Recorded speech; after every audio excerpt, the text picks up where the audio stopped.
Hi, hello everyone. Welcome or welcome back to my YouTube channel. I'm CA Neha Datta, and today in this video I'll be sharing one of the most important strategy of all time that helped me to increase my 67 marks nearly from one attempt to another. So without further ado, let's get into the video.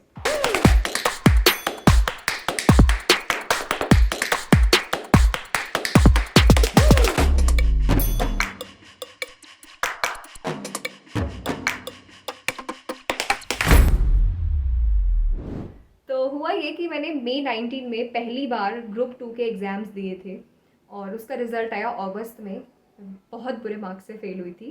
सो ये रही मेरी marksheet. इसमें मेरे marks थे costing में 29 और international taxation जो elective paper होता है उसमें 32, डीटी में 34 और आईडीटी में it was pretty good, it was 52, 147 का टोटल। और मैं ग्रुप 2 में फेल।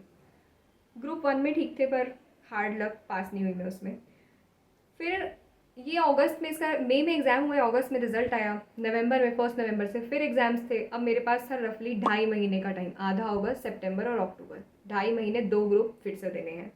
और जब मैंने नवंबर में एग्ज़ाम दिए थे तो ग्रुप 1 में मेरे 190 हार्ड लक, पर ग्रुप 2 में मेरे कॉस्टिंग में थे 47, इलेक्टिव में 55 जो 32 थे पहले, डीटी में 55 और आईडीटी में 57। तो 47, 55, 55, 57 एंड आई स्कोर्ड 214, जहाँ पिछली बार 147 थे, 214 डिफरेंस दोनों में 67 मार्क्स का। तो मैंने ऐसा क्या बदला 2.5 महीने में कि 2 ग्रुप पढ़ के भी मेरे 67 मार्क्स इंक्रीज हो गए and I and up clearing my group 2।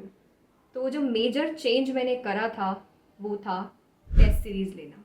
अब टेस्ट सीरीज़ कैसे हेल्प करती है? मैं जब पहले या दूसरा अटैम्प्ट दिया था मैंने ग्रुप 1 का, तो मुझे लगता था, मैं सारे रैंक होल्डर को सुनती थी, they all used to suggest कि हम मॉक टेस्ट लिखते थे, टेस्ट सीरीज लेते थे। जैसे अब मैं भी आपको बताती हूँ, तो कुछ लोग तो ले लेते हैं, they get that, they see they themselves experience the difference. But जो लोग नहीं लेते हैं, तो मुझे भी लगता था कि क्या लेना यार, एक तो मैं पहले पढ़ रही हूँ, ऊपर से मैं टेस्ट सीरीज खरीदूँ, फिर मैं टेस्ट लिखूँ, मेरे पास टाइम कहाँ है इतना। पहली बात तो मेरे पास टाइम नहीं है इतना, दूसरी बात मैं इतना प्रिपेयर्ड कहाँ हूँ कि मैं टेस्ट सीरीज लिखूँ। तो ऐसा नहीं होता है कि आप जिस दिन बिल्कुल प्रिपेयर्ड हो जाओगे उस दिन जाके टेस्ट सीरीज लिखोगे। आप प्रिपेयर हो जाओ, अच्छी प्रिपरेशन हो जाए, और जो गलतियां आप डायरेक्टली पेपर में जाके करने वाले हो 3 घंटे में, वो पहले ही कर लो, पहले ही सुधार लो। इसलिए टेस्ट सीरीज होती है, ना कि जिस दिन मैं पूरा प्रिपेयर फील करूँगी उस दिन जाके टेस्ट सीरीज लिखूँगी। तो टेस्ट सीरीज से हुआ ये कि मैंने अगस्त में रजिस्टर करवा लिया था खुद को टेस्ट सीरीज़ में। तो मैंने ली थी सीए टेस्ट सीरीज़, तो आप भी वो चेक कर सकते हैं। तो मेरे पहले था कि कौन सी टेस्ट सीरीज़ लूँ, तो मैंने बहुत सारे रैंक होल्डर्स की सुना, उनके वीडियोस देखी, उन्होंने कोई टेस्ट सीरीज सजेस्ट करी। फिर मैंने पर्सन मतलब मुझे सुन के ये तो लगता है कि हाँ ठीक है, I can consider it, but अपने सेटिस्फेक्शन के लिए भी यू नीड टू चेक। तो मैंने जाकर वेबसाइट चेक करी, बहुत सारे टेस्टिमोनियल्स थे रैंक होल्डर्स के, वो मैंने टेस्टिमोनियल्स पढ़े and I was pretty satisfied कि चलो ये टेस्ट सीरीज़ अच्छी है।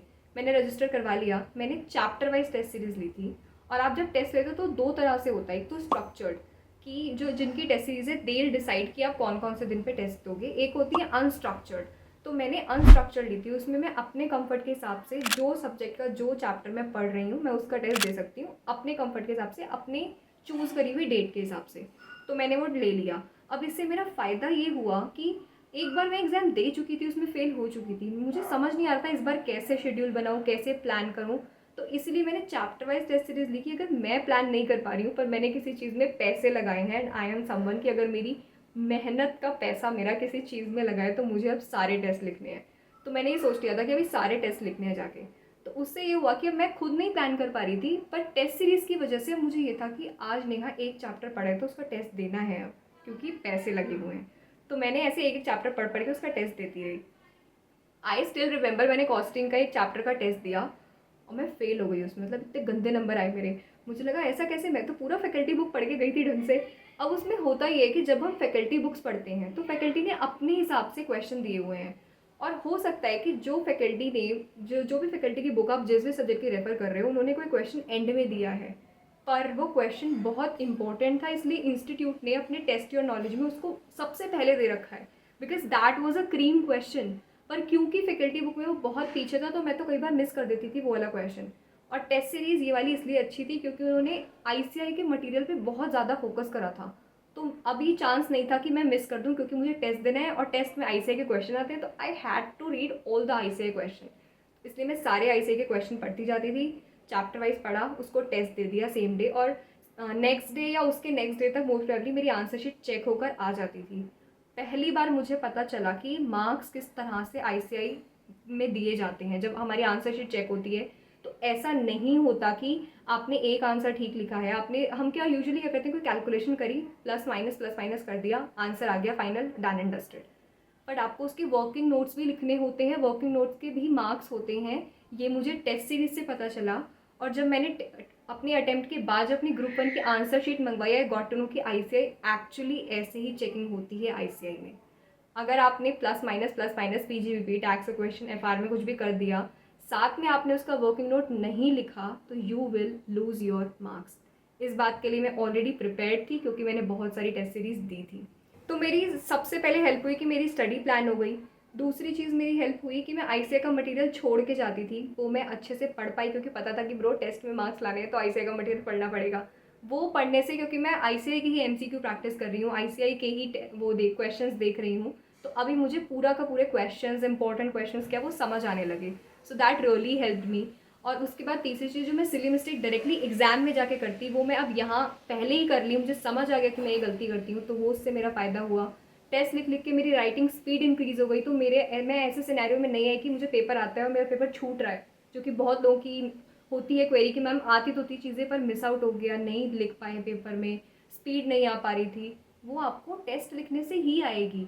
और टेस्ट सीरीज़ भी ऐसी चूज़ करनी चाहिए। मैंने बहुत सारी टेस्ट सीरीज़ में देखा है, दे क्लेम कि we bring the new questions are important, but अगर आप आईसीआई के मटेरियल पे ही मिस आउट कर रहे हो, अगर स्टूडेंट्स को आप आईसीआई के मटेरियल क्वेश्चन नहीं दे रहे हो, तो स्टूडेंट मिस आउट पहले ही कर रहा है वो आईसीआई का मटेरियल क्वेश्चन, और आप भी टेस्ट सीरीज में नहीं दोगे तो वो वहाँ भी मिस आउट हो जाएंगे। सो इसलिए always choose a test series जिसमें आईसीआई का मटेरियल हो। इसलिए मैंने सीए टेस्ट सीरीज ज्वाइन करी थी। मुझे उसमें 1-2 बार पेपर देके समझ आ गया था कि आईसीआई से ही क्वेश्चन पूछे जा रहे हैं, आईसीआई के मॉड्यूल से, टेस्ट योर नॉलेज से, जो उनके बीच के एग्जाम्पल्स होते हैं। इसलिए I highly recommend you to go for the CA test series.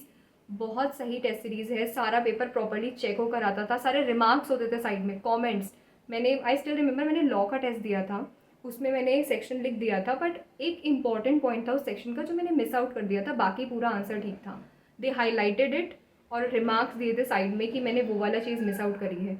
और कहीं कहीं लॉ में मैं लेमैन लैंग्वेज लिख रही थी, उसमें उन्होंने रिमार्क दिया था कि स्ट्रिक्टली आप आईसीआई वाली लैंग्वेज यूज़ करें, क्योंकि लॉ में आप अपनी लैंग्वेज में आंसर नहीं लिख सकते, you have to stick to the points, जो कीवर्ड्स आईसीआई के हैं वही यूज़ करने होते हैं।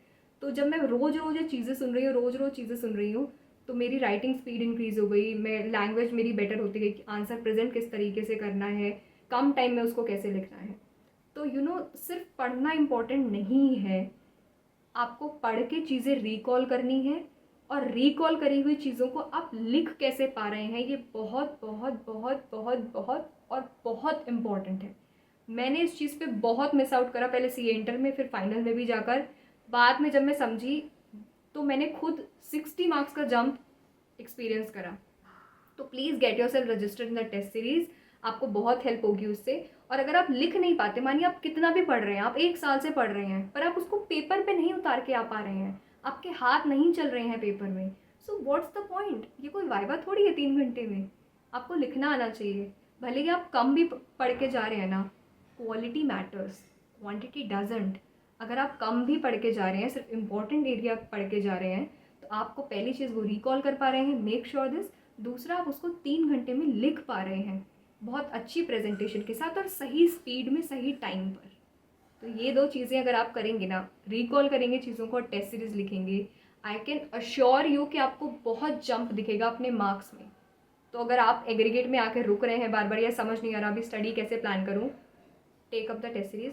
मान लो बात, मैं बार बार बोल रही हूँ, 2 अटेम्प्ट से तो मैं बोल रही हूँ, 1 साल मुझे होने वाला है सीए बने हुए, तब से मैं वीडियो बना रही हूँ, 2 अटेम्प्ट से बोल रही हूँ। जिन लोगों ने करा उनको रिजल्ट दिखा, और कुछ लोग अभी भी ले क्या येस ले लो। Please get yourself registered in the test series, मैं बोल रही हूँ, प्लीज़ प्लीज़ प्लीज़ कर लो, बहुत फ़ायदा होगा। इसे खर्चा मत समझो, take it as a investment in your preparation, this is so important, बहुत हेल्प करेगा आपकी पास होने में, मान जाओ बात, ठीक है। That's all this one. See you in the next one. Till then, bye bye. और जो भी सीए टेस्ट सीरीज के रिगार्डिंग इंपॉर्टेंट लिंक्स हैं, I am giving in the description box. आप टेस्टिमोनियल्स पढ़ें जाके, रैंक होल्डर्स ने क्या बोला है उनका सुने, मैंने क्या बोला है वो देखें। Get yourself registered in the test series. Okay, bye bye.